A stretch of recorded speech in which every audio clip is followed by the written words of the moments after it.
June 4, 1942, 430 hours. Bridge of the carrier Akagi, 240 nautical miles northwest of Midway. Commander Minoru Genda, bedridden with pneumonia, stood on the deck of the Akagi in his pajamas, observing the pre-dawn preparations of the Japanese strike group. The fleet was massive, 4 aircraft carriers, 11 battleships, and over 200 support ships, representing the most formidable naval assembly Japan had ever deployed. In the 6 months following the outbreak of hostilities, this armada had never experienced defeat. Confidence within the Imperial Japanese Navy was absolute. Its recent campaigns had left a trail of dominance. 8 U.S. battleships were sunk or damaged at Pearl Harbor, the Philippines had fallen, British forces suffered humiliation at Singapore, and the Japanese Empire now extended across 20 million square miles. The plan was clear: to eradicate the remaining American naval presence in the Pacific. That morning, Genda and his fellow officers believed that the United States had at most 2 carriers operational in the Pacific, likely stationed in the South Pacific. The Yorktown, badly damaged at the Battle of the Coral Sea, would require months of repair. Japanese commanders assumed their fleet's movements remained undetectable thanks to strict radio silence. No one anticipated that Admiral Chester Nimitz's intelligence team had been intercepting and deciphering Japanese communications for weeks. U.S. codebreakers had successfully penetrated JN-25B, the Japanese naval cipher. While Genda analyzed maps and plotted positions, American forces were quietly preparing a counterstrike. A total of 233 aircraft were being armed across 3 carriers that the Japanese did not know were in the vicinity.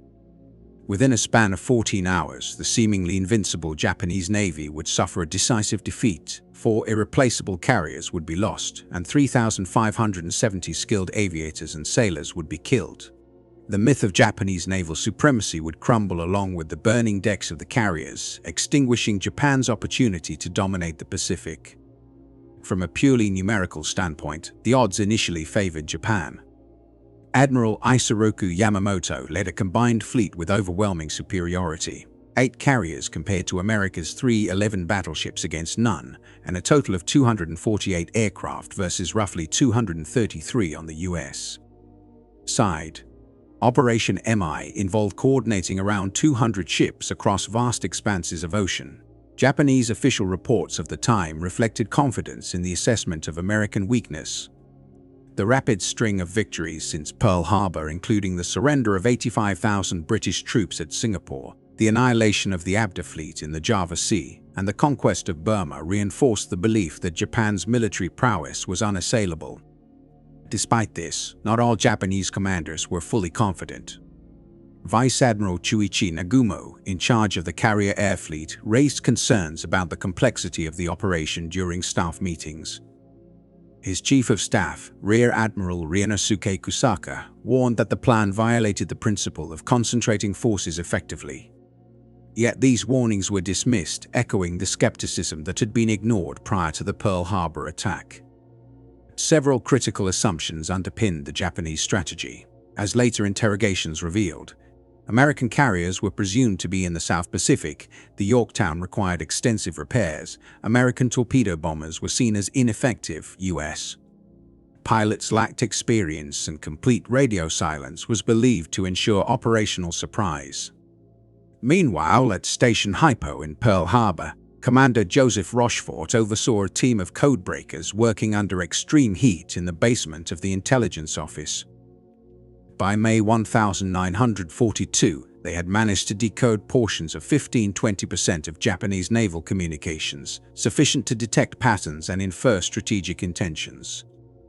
A critical breakthrough emerged when the Japanese repeatedly referenced AF in their messages. Rochefort suspected that AF referred to Midway. To confirm this, Captain Jasper Holmes proposed a clever ruse. Midway would broadcast an uncoded emergency signal reporting a problem with its water distillation system.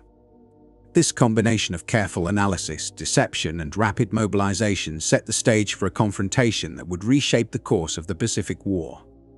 Within hours, Japan's naval dominance, previously considered unshakable, would face its first true challenge, and the assumptions underpinning its strategic confidence would be proven disastrously flawed. 2 days after the initial intelligence intercepts, Japanese communications indicated through the JN-25 code that an Imperial Japanese air unit was experiencing a shortage of potable water. Lieutenant Commander Edwin Layton, serving as Admiral Nimitz's intelligence officer, later testified before Congress that American forces had an extraordinary level of foresight. "We were able to anticipate the enemy's intentions, chart their courses, and determine their timing with exceptional precision." The intelligence advantage extended far beyond mere positioning. U.S. cryptanalysts had successfully uncovered the Japanese fleet's composition, the projected date of attack either June 4th or 5th, and the likely approach corridors. This allowed Admiral Nimitz to strategically place his aircraft carriers to the northeast of Midway, exploiting gaps in the Japanese reconnaissance coverage and positioning American forces in areas where they were least expected. The saga of the USS Yorktown highlighted the industrial resilience of the United States. Severely damaged during the Battle of the Coral Sea, a bomb had penetrated her flight deck, and near misses had ruptured multiple fuel tanks. Japanese intelligence had assessed that repairs would require approximately 3 months. Remarkably, Navy crews at Pearl Harbor completed the repairs in just 72 hours. Official records indicate that around 1400 personnel worked non-stop from May 27 through May 29. Repair teams even remained aboard as the carrier sailed toward Midway, performing maintenance en route. This speed and efficiency astonished Japanese planners who had anticipated weeks for similar recovery efforts. At 4:30 on June 4th, Admiral Nagumo ordered the deployment of 108 aircraft to strike Midway, 36 Kate torpedo bombers, 36 Val dive bombers, and 36 Zero fighters. The launch proceeded with precision, reflecting the Japanese forces' operational expertise honed over 6 months of previous victories. However, Nagumo's decision to launch only 7 reconnaissance aircraft, rather than the standard 22 with an 8th delayed due to catapult issues on the cruiser Tone, would have severe consequences. This 30-minute reconnaissance delay would later prove pivotal. By 534, PBY Catalina patrol planes operating from Midway had sighted the Japanese fleet. Within 20 minutes, Midway's radar installations confirmed the incoming strike, prompting a full scramble of every available aircraft on the island. Marine fighter units, torpedo squadrons, dive bombers, and even B-17 seconds were mobilized. The defenders were well prepared, having anticipated the attack. By 700, Lieutenant Joy Tamaga, leading one of the Midway counterstrikes, radioed that a second wave was required. The island's defenses have held stronger than anticipated, and the airfield remains operational. The Japanese strike, despite meticulous planning and prior victories, now faced unexpected resistance, setting the stage for a turning point in the Pacific campaign. Admiral Nagumo faced a pivotal choice that would ultimately shape the outcome of the Battle of Midway. His secondary wave of aircraft had initially been equipped with armor-piercing bombs and torpedoes intended for assaults on enemy ships. However, by 715, no American fleet was visible on reconnaissance, and he directed that the planes be reconfigured with fragmentation bombs designed for attacks on land targets. This instruction, documented in surviving Japanese operational logs, set off a chain of disorganized activity on the carrier's hangar decks. According to Japanese naval procedure, any munitions already armed were supposed to be returned to the ship's magazines, but the pressure of time led the crew to bypass this step. Consequently, bombs and torpedoes were left stacked on the hangar floors by 728, creating a highly vulnerable situation. A delayed reconnaissance report later indicated the possible presence of 10 enemy surface vessels bearing tennages at a distance of 240 miles from Midway. The ambiguity of this information triggered intense anxiety among the Japanese command. At 745, Nagumo requested clarification regarding the types of ships sighted, yet a definitive identification would not arrive for another 30 crucial minutes. Between 920 and 1020, 3 American torpedo squadrons located the Japanese carriers and launched assaults that appeared almost suicidal. Piloting the outdated TBD Devastators at a mere 120 knots, the torpedo crews faced agile Zero fighters capable of speeds exceeding 330 knots. Torpedo Squadron 8 from the USS Hornet struck first, and 14 out of its 15 planes were immediately destroyed. Ensign George Gay, the sole survivor, watched from the ocean as his entire squadron was decimated, later recounting that Japanese Zeros repeatedly strafed the formation, eliminating every aircraft in a systematic fashion. Next, Torpedo Squadron 6 from the USS Enterprise lost 10 of 14 planes, while Torpedo Squadron 3 from the USS Yorktown saw 10 of 12 aircraft shot down. None of the torpedoes launched found their targets. Japanese after-action summaries dismissed these attacks as courageous but tactically unwise. Yet, the consequences of these near-total losses inadvertently benefited the Americans. All Japanese Zero fighters were drawn down to sea level, leaving the skies above the carriers undefended. At 1020, the tide of the battle shifted. Lieutenant Commander Wade McCluskey's dive bomber groups from Enterprise arrived above the Japanese fleet. McCluskey had exceeded his initial intercept calculations, reasoned that the carriers might have altered course, and tracked the wake of a destroyer returning to the main force. Observing the carriers, he noted that aircraft were being readied for launch, and critically, no defending fighters were positioned at higher altitudes. By 1022, the dive bombing assault commenced. Lieutenant Richard Best's 1,000-pound bomb struck the flight deck of Kaga, detonating in the hangar amidst the stacked ordnance. Explosions spread rapidly, engulfing the vessel. Simultaneously, dive bombers from Yorktown attacked Soryu, and 3 direct hits set the carrier ablaze within seconds. Kaga endured 4 direct strikes from Enterprise bombers, including a critical hit near the forward elevator, igniting fueled aircraft on deck. Within a short span of time, 3 Japanese carriers were fatally damaged. The effectiveness of the dive bomber attack was remarkable. Of the 41 planes that participated, only 3 were lost to enemy fire. This decisive moment underscored a dramatic reversal in the battle, transforming what initially seemed like desperate attacks into a critical strategic victory for the United States. In a matter of 6 minutes, the balance of naval dominance in the Pacific shifted irreversibly. Japanese aircraft carriers were systematically destroyed, their demise meticulously chronicled by officers who survived and later recounted events during post-war interrogations. The Akagi endured flames for nearly 12 hours. Captain Tairo Aoki stayed aboard, attempting to save the ship until the early hours of June 5. At 2 a.m., following direct orders from Admiral Yamamoto, the crew abandoned the vessel. Later, at 4:50 a.m., Japanese destroyers launched 4 Type 93 torpedoes into her hull to ensure she could not fall into enemy hands. The carrier finally sank at 5:20 a.m., claiming 267 lives. Kaga proved beyond control after fires breached its fire mains. Commander Takahisa Amagai gave the order to evacuate at 4:40 p.m., yet the carrier eventually exploded and sank at 7:25 p.m., resulting in 811 deaths, the largest among the 4 carriers. Meanwhile, Soryu burned for 9 hours before sinking at 7:13 p.m. on June 4th. Captain Ryosaku Yanagimoto remained on deck, last observed on the bridge as the ship went down, with 711 crew members lost. The morning air attacks left 1 surviving Japanese pilot, who later participated in 2 further strikes that inflicted fatal damage on the Yorktown. However, at 5 p.m., American dive bombers located the carrier and delivered 4 decisive hits. Yorktown sank at 9 a.m. On June 5, taking the lives of Admiral Tam Yamaguchi, Captain Tomoko Kaku, and 416 crew members. Despite severe damage, Yorktown's ability to stay afloat highlighted the superiority of American damage control procedures.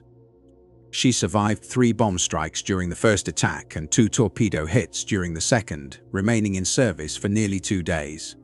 Only on June 6, when the Japanese submarine I-168 launched a torpedo, did she finally succumb, sinking on June 7. Overall American losses included 307 personnel, 1 aircraft carrier, 1 destroyer, Hammond, and roughly 150 aircraft. Japanese forces suffered even more heavily, 3,567 lives lost, 4 fleet carriers destroyed.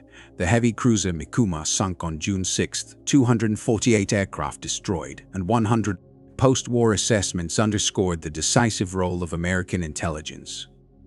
A declassified NSA study in 2006 confirmed that code-breaking station HAPO had accurately determined the date of the attack within a single day. Analysts had access to the complete Japanese order of battle, their approach routes, deployment formations, and even the planned occupation of Midway after its capture. The report concluded that no prior military operation in history had begun with such exhaustive knowledge of an adversary's intentions.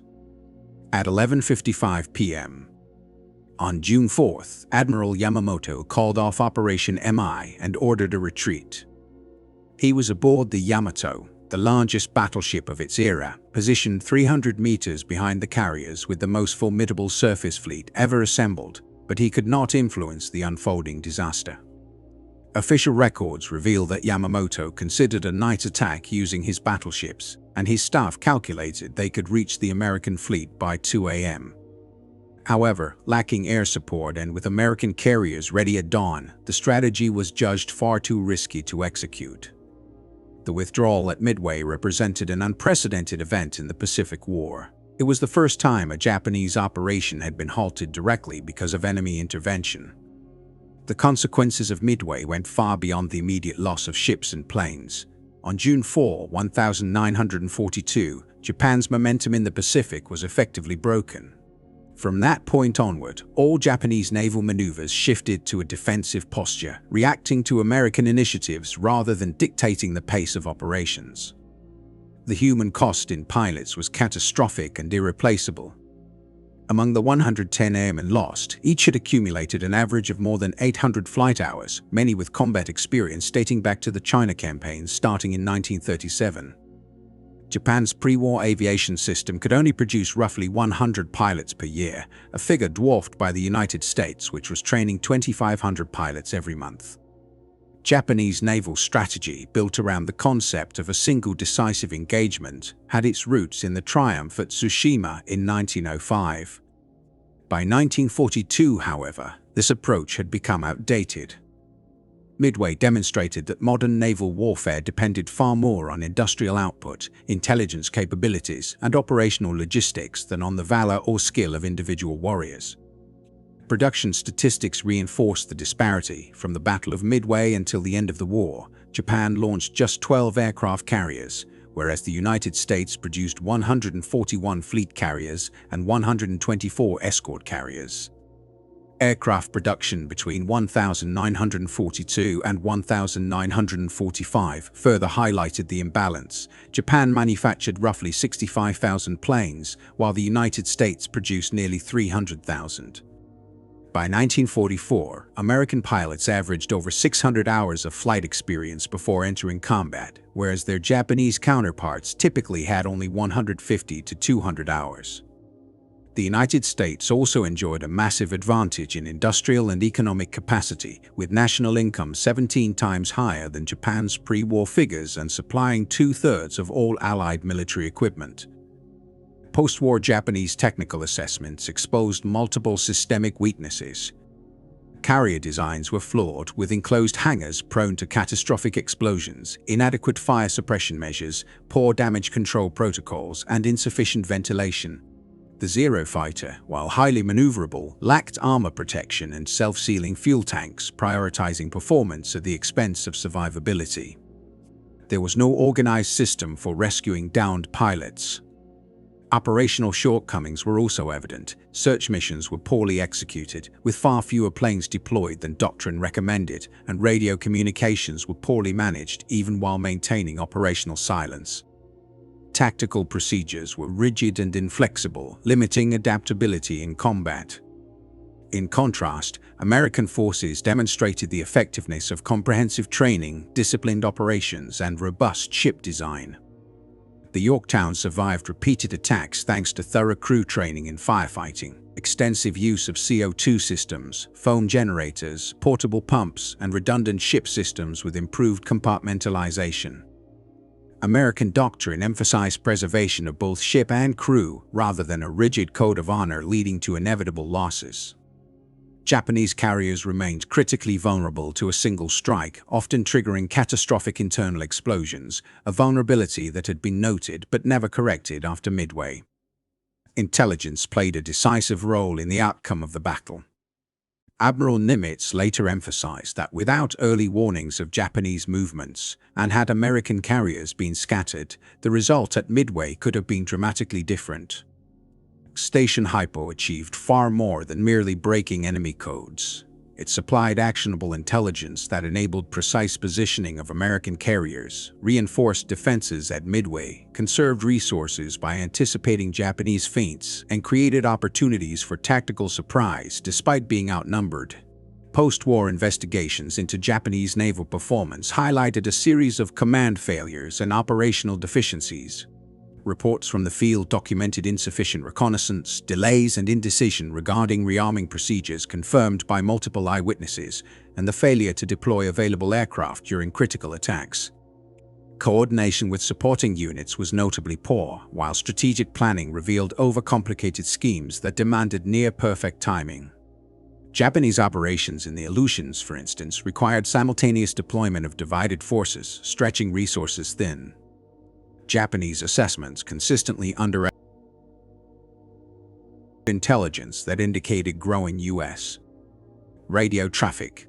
The loss of experienced pilots at Midway had far-reaching consequences, a phenomenon documented in Japanese training logs. Prior to Midway, pilots averaged between 500 and 700 hours of flight training over a 2-year period. After the battle, emergency programs accelerated instruction to 150-200 hours in just 4 months, and by 1944, some newly deployed pilots had accumulated fewer than 100 hours of flight time. In contrast, American pilot training steadily increased, 400 hours on average in 1942, 500 in 1943, and over 600 by 1944. This widening gap in experience became an insurmountable obstacle, culminating at the Battle of the Philippine Sea, where Japanese pilots averaged roughly 200 hours against over 600 for their American counterparts. The results were devastating. Japan lost 346 aircraft while the U.S. lost only 30. Midway forced the Japanese to confront the industrial supremacy of the United States. Captured documents revealed that matching U.S. Dockers carrier production would have demanded 3 times Japan's total steel output, while achieving parity in aircraft manufacturing required quadruple the nation's aluminum resources. Adequate pilot training would have necessitated fuel reserves beyond what Japan possessed. The figures starkly illustrated the impossibility of sustaining the war effort. The effects of Midway reverberated through every subsequent Pacific engagement. During the Guadalcanal campaign in August 1942, Japan deployed its forces piecemeal, unable to reconstitute the carrier strength lost at Midway. At the Battle of Santa Cruz in October 1942, Japanese forces achieved a limited tactical victory but suffered unsustainable losses, with 99 aircrew killed compared to 26 Americans. By the time of the Philippine Sea engagement in June 1944, the rebuilt Japanese carrier fleet was annihilated, losing 476 aircraft and 450 personnel in what became known as the Great Marianas Turkey Shoot. Technological disparities exposed at Midway continued to widen over the course of the war. U.S. vessels were equipped with shipboard radar, while the Japanese relied on visual observation and basic signal communications. American ships benefited from advanced TBS, talk-between-ships systems that enabled effective coordination, whereas Japanese forces used flags and signal lights. Intelligence further amplified the gap. American forces successfully deciphered Japanese JN-25 codes, while Japan never penetrated American ciphers.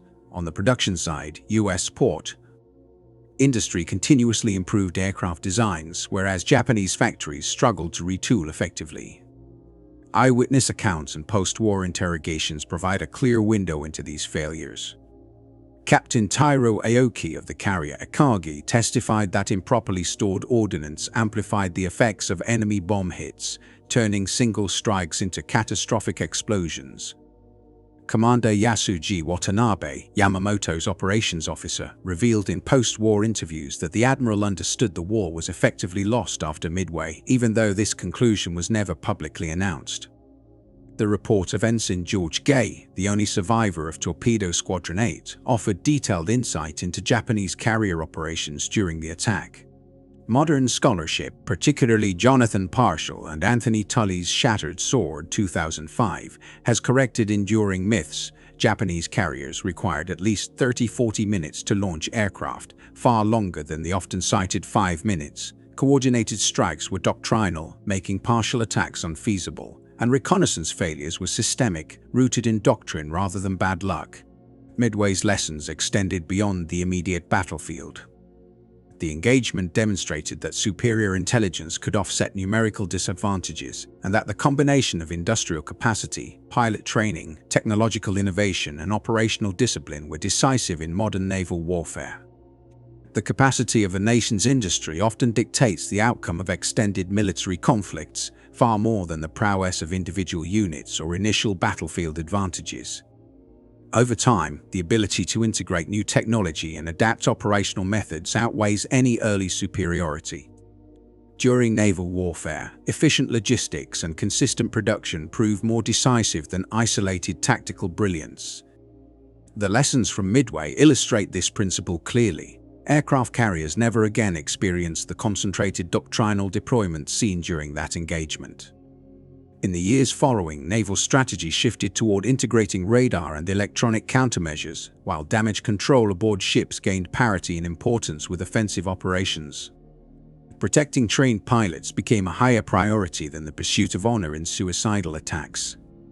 Admiral Chester Nimitz, in his official report on the battle, summarized it succinctly. The Battle of Midway was primarily a triumph of intelligence. We possessed detailed knowledge of Japanese plans, strength, and timing. They had none of ours. Echoing this perspective, Japanese historian Mitsuru Yoshida observed, "After Midway, we were on the defensive. Our capacity for offensive action was gone." The decisive encounter of the Pacific Theater took place on June 4, 1942. Post-war analyses, including the United States Strategic Bombing Survey's review of Japanese naval records, concluded that Japan's naval power never fully recovered from the Midway losses. Every subsequent operation was constrained by the severe attrition suffered on June 4–5. A summary of forces involved illustrates the scale of the confrontation. Japan deployed 4 fleet carriers, 2 light carriers, 11 battleships, 16 cruisers, 46 destroyers, and 248 carrier-based aircraft. The United States fielded 3 fleet carriers, no battleships, 8 cruisers, 15 destroyers, 233 carrier aircraft, and an additional 127 land-based aircraft.